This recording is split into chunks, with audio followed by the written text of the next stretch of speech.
think this would be the best possible introduction that we can give about Dr. Vinayak Padikal. When there is a pandemic, when there is a emergency, what are all the factors which would be responsible enough, which would be considered to make a decision? So his whole thought process and the class will be on this particular topic. So the factors that is being considered when a pandemic is there and when a decision making is been done. So over to Dr. Vinayak Padikal, who is Surveillance Officer, World Health Organization. Thank you, Chaitanya. Yes. So thank you so much for being here. So happy to have you in our conference. So looking forward for the first, the first talk from you. Sir, as you requested, we'll keep the chat box in the display. And to all the students over there, the only condition that he asked us was Yeah, it should be the obviously. most interactive session, First because of all, I want he to wants thank everything to be AVP clear Research then and there, and Foundation it and has to be AVP pretty for clear. I'm sure that is what you want, Dr. Vinayak Padikal. my presentation. I'll give a brief introduction about why I said I need this chat box to be open and all. Because let me be very clear. We are majority of us who are listening to this presentation. We are all oriented for a clinical kind of mindset. Okay. And now we are going to discuss about a public health emergency, public health management issues. So we need to have a different kind of thinking mentality for some time. So I hope I have all of you on the same page with me. So I would be able to slightly put a perspective into your head of how a public health professional thinks, because this is very important if you are interested a bit to join to work with a public health initiative of any sort. So let's get on to the basics. Okay, till the slides are visible. Uh, Basically, I would like to make you understand the whole presentation. When I got this thing, when Sujit called me and said to do a presentation on this thing, I was totally confused. Like, epidemiology is a very, very old subject. Uh, so many things, many of us know already. We know incubation period, transmissibility, so many things. It's heard every day. You hear all this kind of jargons even in the news channels nowadays. So, how will I put something which is important to us and how that can be used by us in our future kind of research and all? So, this was a very challenging thing for me to do. And I had a very big trouble to understand. I called so many people to make a plan how to get into this. For example, I called Geeta Krishnan sir, who is going to get into it, Siren Indulal sir. So many people who helped me out to orient my idea the way I wish to orient it. So I want you people to listen to this very clearly and be with me. Okay? I need an okay in the chat box. At least one or two.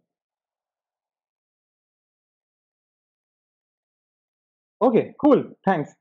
So I was saying, uh, the whole presentation is to put out an idea. Like, we know social distancing is to be done for corona. We need to wash the hands. We need to wear a mask. So my point of discussion is to make us understand how these decisions are made. Who makes these decisions? On what factors influence to make such decisions based on different epidemics?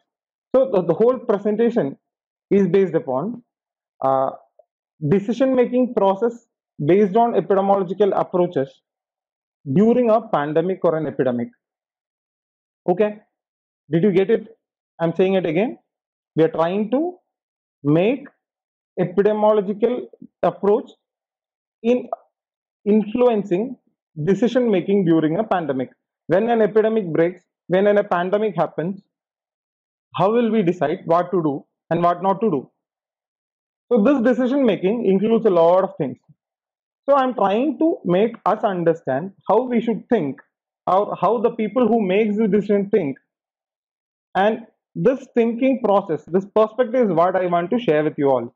this perspective, why I'm sharing to you, is because I need you to understand that we have a kind of a big arena, totally unexplored, lying to be explored by all of us here. That is public health initiatives in Ayurveda. I'm saying we have an orientation for us that public health initiative means you have a clinic, you have 100 clinics, it becomes a public health initiative. It won't become like that. So we need to have a different perspective, thinking process to orient ourselves how public health works. So this is very important. If we get into that kind of mindset, it'll be easy for us to work, think the way we can work to make a public health intervention using Ayurveda, and which can be scaled globally in future. So this is where I put my presentation's uh, position in the whole discussion happening today. So let me see whether I can get the slides. Yeah, the heading is very simple. Why social distancing in Corona? Okay, this is a very important thing to understand. We all know, we all preach to people, we need to do the social distancing, we need to do this, we need to hand wash. So we need to know why we are doing it. Who decided we need to do this? Okay, so based on this, uh, I am trying to give some questions for us to understand, which is more like what is the clinician thought and the public health professional thought and where it differs. Please understand this is very, very important for us to understand epidemiology. Epidemiology is actually a very dry subject. I'm trying to bring out this major thought processes where we understand what is the clinician's thought and the public health professional's thought and how it differs. How we understand, as I said, how decision making happens in epidemic and a pandemic. And the third and very important question, what as Ayurveda guys or the people who are interested or inclined towards Ayurveda can do in such scenarios. So we'll start one by one. Uh, this is very important to understand the perspective. Public health and clinical medicine. These are two branches of medicine which go together hand in hand and also keep a separation between them at certain points. So basically, clinical medicine is something which works on which we all are trained about. We think about when if a condition come, how to treat it, how to diagnose it, and how to handle the patient. In a public health perspective, we never think about treating a patient, but rather we think about preventing a disease and promoting health. Then, when we, as a clinician doctors, we work to treat a patient when he becomes sick. The whole concept of public health is to prevent people getting sick. And understand this point very carefully. Patient is a community. Okay. In public health, our patient is a community. We consider our patient as a community. Community can be a state, a district, a country, or maybe a continent, or the whole globe itself. And for the clinical medicine, for us, every person we treat is our patient. We have individual patients. The concept is very different. We need to think not for a person, but for a community. So if you are trying to implement something, we don't look to make sure that 100% of the people change towards one thinking process to another. But rather, if we have some 8% of people following a good health practice, if we are able to make it 40%, it's a public health success. Okay, so this is how we should understand how our thinking should be different when with public health and with clinical medicine. Then getting information, how will we get information for a patient? We usually go take case, we do the examination, we check for the symptoms, and from that we'll get an idea how to understand what condition the patient is going through. And similarly, for a public health research or a public health guy, we get information from a different kind of tool, which is we do a lot of researches We'll try to understand so many uh, methods of how this affects a community, how this affects the population, how this behavior affects the person. So these kind of things, we do a lot of research, and we get data from surveillance systems. What is surveillance system? Surveillance system, we have heard of surveillance cameras, which works like every day they keep on recording whatever it happens. Similarly, surveillance system is also a system where we continuously capture data about a particular community or about a particular disease or about a particular scenario. And this data is used to red flag when there is an issue, or when there is a scenario where we can analyze and predict what can be the condition if people tend to do things this way. So this is how public health think. The way we think is based on the data we receive from various methodologies we put to interact with the whole community. Usually, when you have a clinical condition, you go to a doctor. He works through many ways, which may be like a counseling, a medication, acid, invasive and non-invasive processes, and maintaining personal hygiene, etc. But for health, the public health to work, we need to make sure the health education, community kind of vaccination, or any kind of community intervention, process of sanitization, and different policy level interventions, like for example increasing the tax of alcohol reduces the alcohol intake in the whole community. So a tax rule is a public health intervention.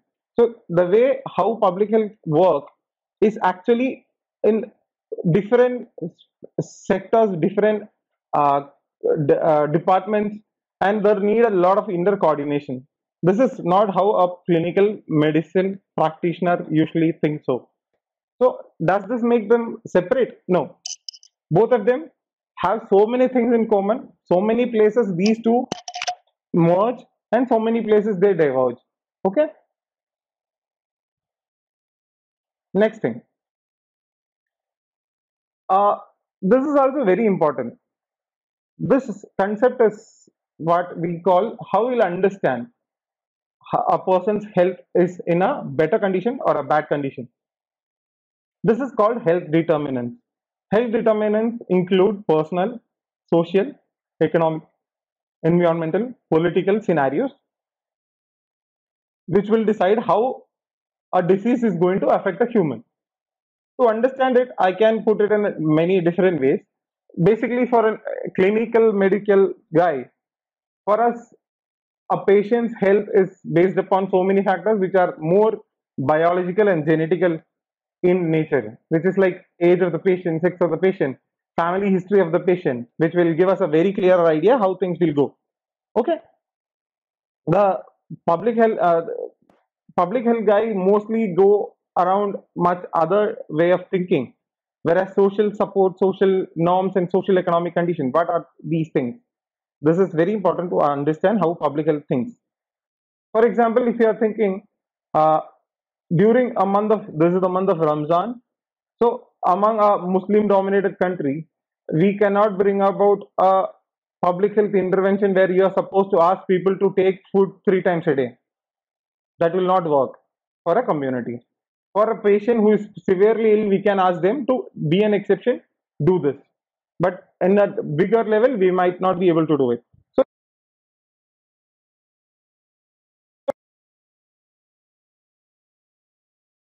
to know that, we need to understand, to make a public health intervention successful, we should understand the economical norm of social conditions of the place, and how the politics work. For example, you clearly know this very well, how political strategies impact a pandemic. During this corona, we have seen it, how every country's response, or the political systems, or the government or the state systems response towards the pandemic, created the impact that disease is making in the whole world. Some countries did a very strict administrative lockdown and stuff. Some countries made it a bit liberal. So everything had its own impact. So in a public health, aspect, we need to also think about various things other than a person himself. The third thing, which is behavioral determinants, like diet, physical activity, smoking, alcohol, any other kind of habitual addictions and all, these things are important for both clinical medicine and public health.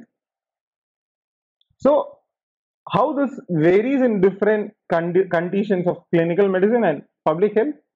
Uh, a clinical guy who always thinks of doing a counseling therapy, ask him to go and meet a dietitian to make his own diet plans, work on his exercise regime and all. While public health initiatives will be more like you start doing a World Diabetes Day, Hypertension Day, ban or restrict use of some stuff.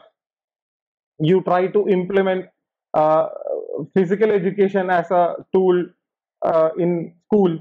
So this is the way how even though same determinants are implemented entirely differently in two different streams. So I think I was trying to put out an idea of how this basic public health determinants work. This is very important for us to understand the decision making process in a pandemic. So we'll get into the decision making process. This is based on the pandemic response protocol made by WHO around 2015. Uh, it has been divided into three phases. These three phases speaks about once if there is an epidemic sets in, how we will react or respond to it based on our protocols and scenarios. I know this is going to be a bit boring, but you need to hold on to it because this is how we are trying to establish a connection of using epidemic pandemic response protocols implementing into Ayurveda. So I need all of you on the same page. I hope you are there with me. So the phase one is to make a planning committee, a committee which includes so many stakeholders, including the health guys, the administration guys, the police, the influencers of the community, including religious leaders, actors, and all. These people are made into a committee. They are made to sit and make a point of thinking of what this actual pandemic is, how this awareness, what is this basic pandemic is going to be or epidemic is going to be. Then they are sitting and analyzing different scenarios and situations, which will decide what all factors influence a pandemic or a epidemic in our context. So I'll get to you with a decision making model later on this presentation to make you understand what all can be the basic determinants. And with this, you'll make out a plan to work with budget, how much money you need to spend for this, what should be the plan. For example, Corona actually gave us a very, very clear scenario. To understand the Corona pandemic to be handled, we need to think of a lot of things, including the economic condition of the families of the people, uh, the economic condition of the companies, industries. So many things got affected by a disease. So all these things should be taken into account for a country to respond towards any kind of a disease. Second, second stage is the stage where we make a, the first stage we try to make a basic idea, then we'll make the whole idea into a draft policy, a plan. How are you going to implement it? So this second phase is all about making a proper plan based on the whole discussions we had on the first phase. The third phase is the phase where we'll do simulation exercises. For example, simulation exercises are kind of exercises where people try to do, you make a plan, you try to implement it in kind of a pilot level or a real time basis to understand how this is going.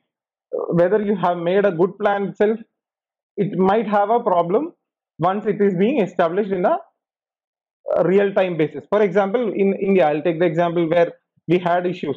For example, we had the Janata curfew, which worked very well.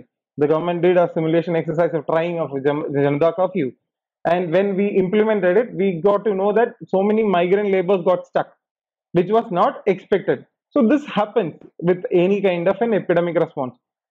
Epidemic response can go both ways. At times, our decisions might go wrong. At times, our decision might go right. But the basic thing for any kind of an epidemic response is to act fast. So the government actually in India did that in a right way, but there will have some unseen problems which comes in the way, which we have not planned or anticipated. So this happens during the phase 3, during implementation stage. So this simulation can be done in different ways. Either we do it on a real-time basis, or we do it in a statistical model to understand. You have seen so many models saying uh, if we don't had the lockdown, we would have 40 lakh cases by 8th of April, or we lockdown helped them to reduce it to some 10,000 cases. So these kind of discussions are based on also the mathematical statistical models. So these two models are used to understand how this thing should be and how this process will be. And we will be able to identify and understand, okay, this is the condition we might reach if we don't do this thing now. So we need to take this action at this time. This is how a decision making process, thinking happen in the head of a policy level guy or an implementer. Even you do all the kind of preparatory activity, you should understand all those things should be done in a very short time. You need to make everything happen, and you want to implement it in the field. I'll give you an example to get a better idea of how a pandemic response is being done based on a national pandemic policy of Australia. This is actually taken from a research paper. So basically, pandemic preparedness and response model for them helps in doing two things. One, it helps in making a situational awareness. What is situational awareness? It will help us understand where our country is standing now, where our continent is standing now. The second is use in possible intervention. Knowing this, what can be done? So these two things are very crucial to decide how a pandemic or an epidemic is going to flare up or die out in a country. So every country needs a policy. Usually what happens, every country makes a draft policy whenever they need to have a disease control.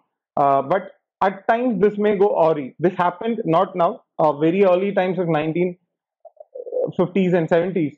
During that time, none of the countries were prepared to understand that you need to have a pandemic or epidemic response in a public health thought process, because they all thought like you need to, one country makes a plan, every country copies it, keep it. And the fact is every country has entirely different and unique cultural and social or political standouts, which will fail the whole program. So the making of the policy is based nowadays on two things, which is called as a pandemic impact. Pandemic impact is assessed on two things. I'm going towards a bit of public health terminologies. Try to hold on. This is very important. You will understand. It's not a big thing. I'll try to make it a very simple, understandable thing. Transmissibility is the ability of any infection to transmit. Okay. So this is more like how fast it will spread, how long it will stay. You got it? This transmissibility will help us understand how fast it will grow in a community, how quick it is spread in a community, and how long this is going to stay. So transmissibility is indicated by so many things which I think many of you have heard, like the R naught value or the reproduction value of any infection, how fast it will spread from one person to how infected patient can, how many people can be infected from one infected patient. That's a basic R naught number. And the incubation period and the infectivity of the disease and all comes into play in transmissibility. So this is basically to understand in a very simple way how a disease spreads in a society, how fast and how long. This is what transmissibility indicator helps us to understand. Severity is how bad it goes. How bad it means it can, how many people will die, how many people will go have comorbid conditions for the rest of life, how it is going to affect the efficiency of the community and the people. This is what severity is basically about. So pandemic impact is assessed on these two variables, which is transmissibility and severity. So you can have two kind of epidemics or pandemics. Usual one kind of are those which we are used to, like every year in Kerala or down south, we get a regular period of having dengue or chikungunya attacks. In north, we have regular, once the rain comes, there is a chance of increase in the malarial infections. So this is a regular phenomena which happens every year, which we are used to. So to understand that, we use epidemic algorithms using surveillance data. Means we will collect the data for a year or two or three. When is this malaria? I'll take malaria as an example. We'll see the whole year how many malaria cases comes into a hospital. We'll collect all the data from all the hospitals, collect and make it a data pool, which says during the month of June, July, August, the cases of malaria is going up very much in the whole of country. So we'll understand, okay, we are supposed to be prepared to combat malarial infections during the month of this. There might be viral infections going high. For example, if you take measles, measles is an infection which will go up during the months of winter, around Jan to March. Around this is a period where measles infections flare up. So we'll know where this diseases are going to increase and get down. So we'll make a possible intervention thinking prior to it. The FF100 method is kind of a method which is used for new diseases like corona. That is like first few hundred. Means this method is done using taking the whole history and incubation period and prevalence data, which is like when the disease start, how this virus infect other person, how much time it takes to infect one person to another person. This is basically what we are into understanding, using our data from say 100 or 200 first infected people, their families, how it spread and all. So this method help us understand how this transmissibility and severity of a disease is. Once we get this data, we use it to decide what intervention we need to do. This can be done in two ways. For example, we make a policy document based on, for example, malaria and measles, we know the data already. So we can make a malaria elimination program based on this in a long run. But for a corona kind of thing, we need to have a dynamic real-time emergency response. We plan this is how this is going to be. We do a lockdown. We see how this virus react during the lockdown. Once the lockdown is going to happen, we need to make another entirely different plan once the virus is flaring up. So this is how we decide. So I'll give you an example. High severity and low transmission diseases where you have like H5N1 infection, influenza infection, which happened where the disease is very pathogenic. It's going to have a very high severity, but the transmission rate is very low. It won't spread from one person to another fast. So you can have a blanket cover around the person or the community where this virus is flaring up. For example, in corona, the scenario is different. We have a low severity, means 100 people if get infected, only 3 is going to have a serious consequence due to corona. 80% of them will have a very mild symptom, but it transmits so fast. So we need an entirely different kind of thinking process to decide how to keep a plan to avoid ourselves getting infected from a highly transmissive disease. This is where my heading comes into play. We need to bring in a transmission is high and severity is low. This is where the idea of social distancing comes in. So my presentation slides is how this is how I set it to understand why social distancing was brought into corona. This is actually a decision making model where just look into the model. It says about epidemiological and political context.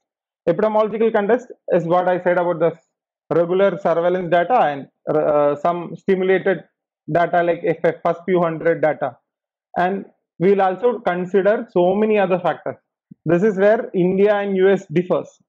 India's policy and context helped India to ensure that we can put down lockdown in the country without making much huss and fuss. But America couldn't do it because the way American political system and the mentality of the people are entirely different. They cannot enforce lockdown the way India or South Korea or China did. So this also have a very big impact on the decision. So this is what I wish to make you understand. The data inputs, like our symptoms in clinical case, we get data. Then we'll do the interpretation and evidence using statistical analysis or simulation models or kind of interventions based on the political or social needs. Then we will get into a very final recommendation stage which is kind of similar to what we write a medicine. We prescribe a medicine for a patient. This is the prescription for the community.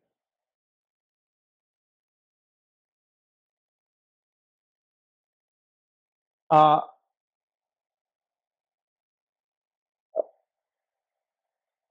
get into the other very important thing. This slide is only meant to make you understand how, even if you make all the preparation, if you don't know how to implement it properly, this is how things turn awry.